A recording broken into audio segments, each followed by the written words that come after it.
Day 9 of the 2024 FIDE Candidates saw the co-leaders Jan Nepomniachtchi and Gukesh Domaraju maintain their half-point lead as we get into the final stretch of the tournament. Jumping into the day's results, Nepo was under serious pressure against Alireza Firouzja, who had a nearly winning position but ultimately could not crack Nepo's defenses. Gukesh also drew his game, a rather solid affair against Nanda, while Vidit Gujarati managed to defeat Hikaru Nakamura for the second time in this event, knocking Hikaru back to an even score. Lastly, Basov Carana saw chances for Fabiano out of the opening, but he wasn't able to capitalize on them, and the game was eventually drawn. So after today's round 9, we have Nepo and Gukesh tied for the lead with 5.5 out of 9, Nanda and Seoul third with 5, and Caruana, Nakamura, and Vidit all a point behind the leaders with 4.5 out of 9. In the women's candidates, Tanjong was the sole winner today, defeating Vaishali to regain her half-point lead with 6 out of 9 points. Meanwhile, Lei Tingzhe and Alexander Goryachkina are now half-point behind Tanjong with 5.5. Jumping into today's games, we'll start with the game between Firouzja and Nepomniachtchi, with Firouzja taking a very flexible approach in the opening, knight f3, b3, and soon he goes g3, going for the double fianchetto. Now Nepo looks for a setup here that resembles the London system, and Firouzja goes for this move d3, indicating that he wants to play kind of King's Indian type of position. This ends up working out quite well for him, because pretty soon here, Firouzja is actually able to achieve a pretty comfortable game. After knight d7, bishop b2, Nepo advances with d4, but now white plays a4, and after e5, Firouzja goes f4, indicating his intentions here to play a King's Indian, moves like queen f3, knight c4, bishop h3, rook f1, all existing for white in the position. So game continues, queen c7, queen f3, b6, bishop h3, rook d8, knight comes to c4, bishop to d6, bishop to c1, and here after queen c6, Firouzja makes a very interesting decision here. He decides to trade on d6, trade on d7, and advance f5, looking to play this middle game with opposite color bishops, which seems quite unpleasant for black, as white is coming with g4, h4, and eventually this g5 break is pretty much unstoppable. The engine was saying maybe white shouldn't have given up the knight and instead played something like bishop takes d7, followed by f5 here, and this possibly was even stronger for white, though here white would have to deal with the idea of bishop to c7 followed by bishop to d8, as well as the advance a6, b5 to put pressure on white's queenside.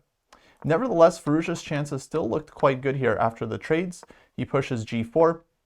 Nepo immediately goes for the king evacuation with king f7. I think this was absolutely the only way for black to play the position, but Firouzja keeps building up here and eventually does manage to break through on the king side. Rook f1, rook h8, now he goes g5 and bishop to g8.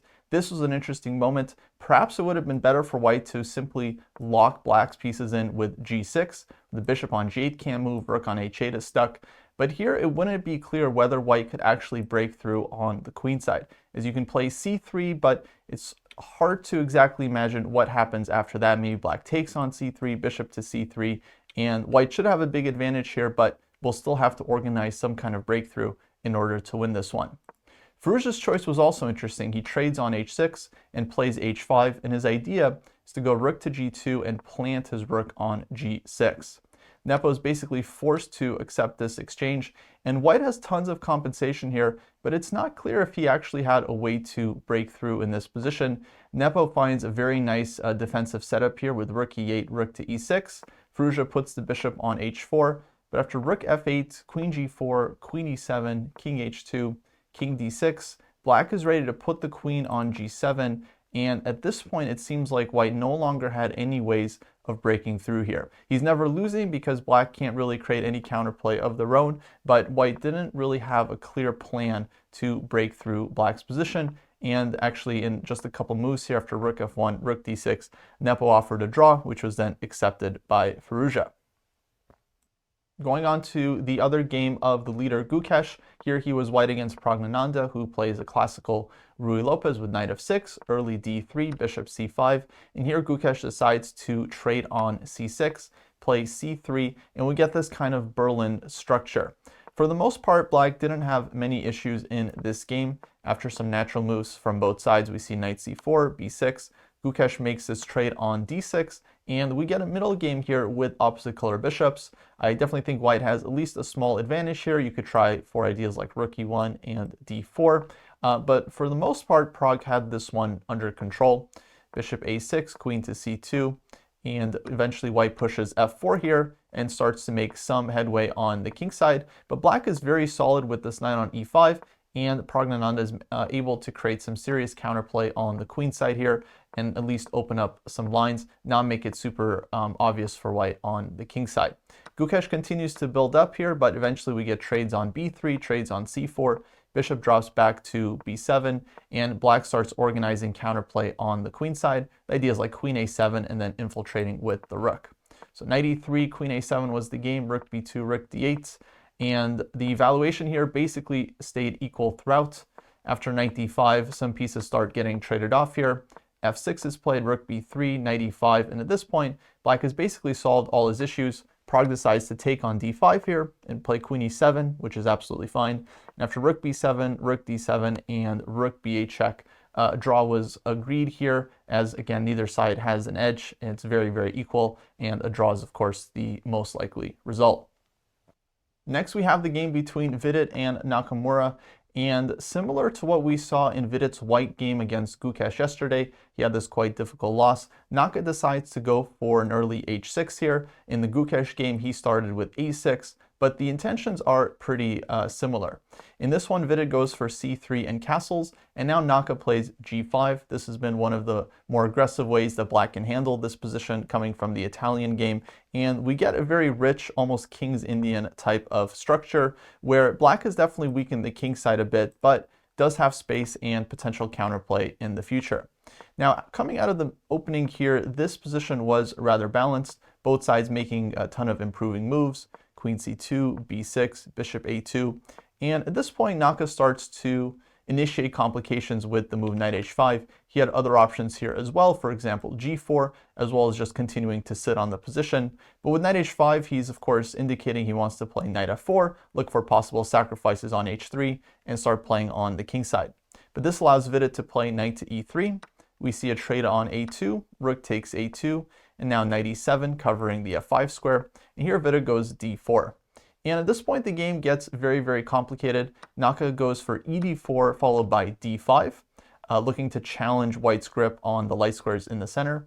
e5 is played, and now rook to c8. Possibly the immediate knight f4 here was better for black. In the game we see rook c8, rook a3, and now c5, and things start to open up. But after taking on c5, rook c5, queen d1, knight f4, natural play from both sides, Vidit goes b4, and at this point it's really not so easy for black here. If a b4, then bishop takes b4, and white has ideas of hitting the knight on e7 as well as the d5 pawn, and black's position here starts to crumble a bit as he has a ton of weaknesses. So in the game we see rook to c8, sacrificing the pawn on a5. Naka goes knight c6, bishop to c3, and now the best move according to the engine here was rook cd8, just holding on to the d-pawn, but white is a pawn up here. Nevertheless, the game would be quite complicated. For example, knight g4, d4 might be the continuation followed by d3, and the position is still quite messy. But what we see in the game is Naka takes on e5, but this ends up being a critical mistake, because now Vidit finds the very precise move. Bishop takes e5, bishop takes e5, and now knight takes d5. A nice tactic that wins a pawn for white, because any way that black captures on d5, white is going to be able to take the bishop on e5.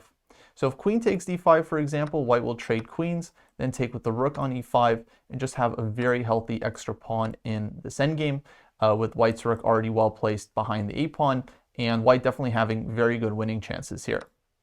Instead, Naka goes for knight takes d5, keeping the queens on the board. But now after knight takes e5, queen d6, and rook d3, it turns out black's king here ends up being quite vulnerable. Game continues knight f4, but now rook d6 hitting the queen. Naka comes in with queen a2, and Vidit simply grabs the pawn on h6. Now white is 2 pawns up, and black doesn't have any obvious ways of getting counterplay in the position. For example, if rook to c2 here, this can be met with queen to d7. and white is hitting the rook. White is also threatening queen f5, where the queen is just getting in, and black's king is in huge danger. So this would be losing for black, but at this point everything is very difficult to play. If rook c d8, for example, maybe this was the best try. White can go rook to d6, and white is a very healthy 2 pawns up. For example, rook d6, queen a4, queen f6, and once again black's king side is collapsing. In the game, we saw Naka play queen to b2, but this allows white's main threat of queen to d7, and now it's all over. Queen takes f7 is a threat.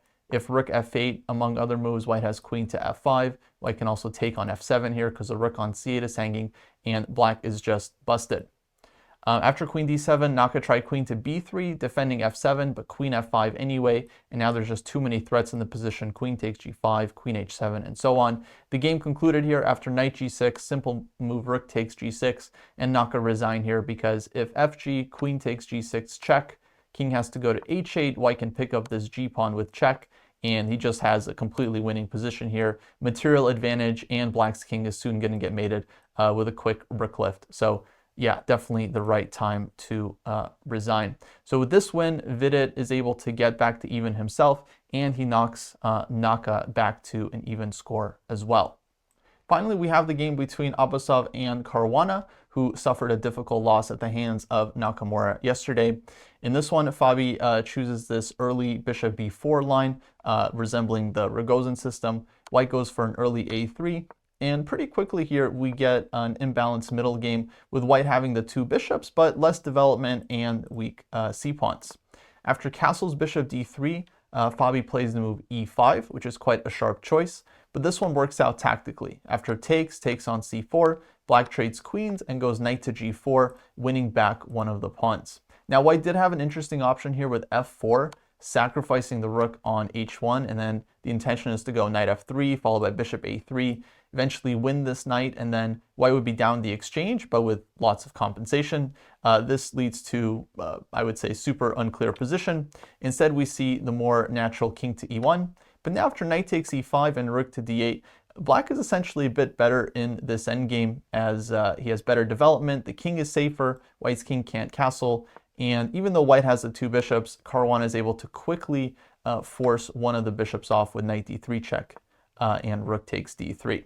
So game continues here. I would say black is a bit better, but FIDE misses his chance exactly at this moment after white plays c4. He should have taken the chance to fix white's pawn on a4 with the move a5. Here black would have a very clear advantage. The knight is coming to b4. It's still equal material, but strategically black is doing quite well, as white's pawns on the queen side are definitely going to be long-term targets, especially for the light squared bishop.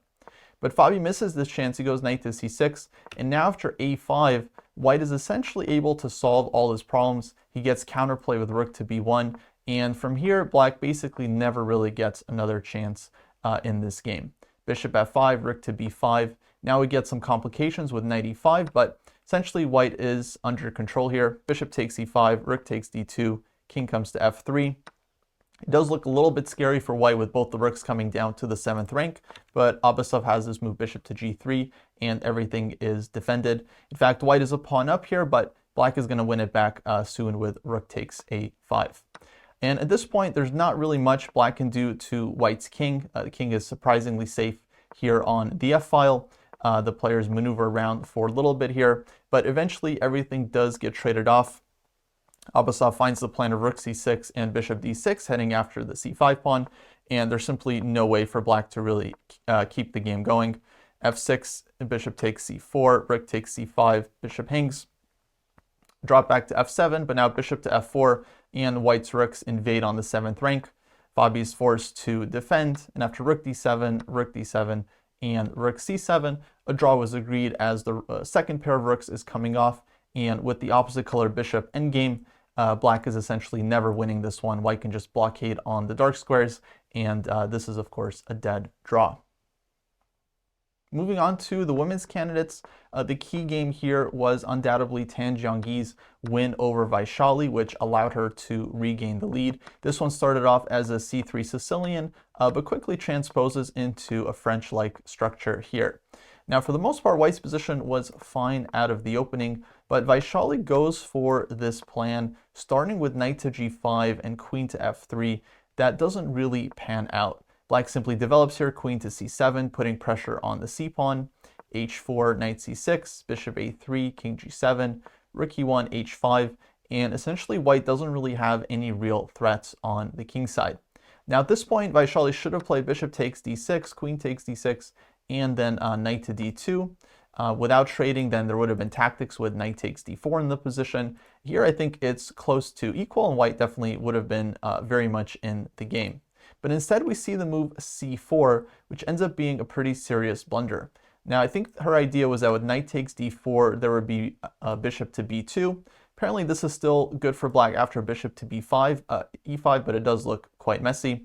But Tan finds a much stronger approach. She starts with the move f6, hitting the knight on g5 and blunting this diagonal ahead of time. And now this leads to big problems for white because d4 is eventually falling.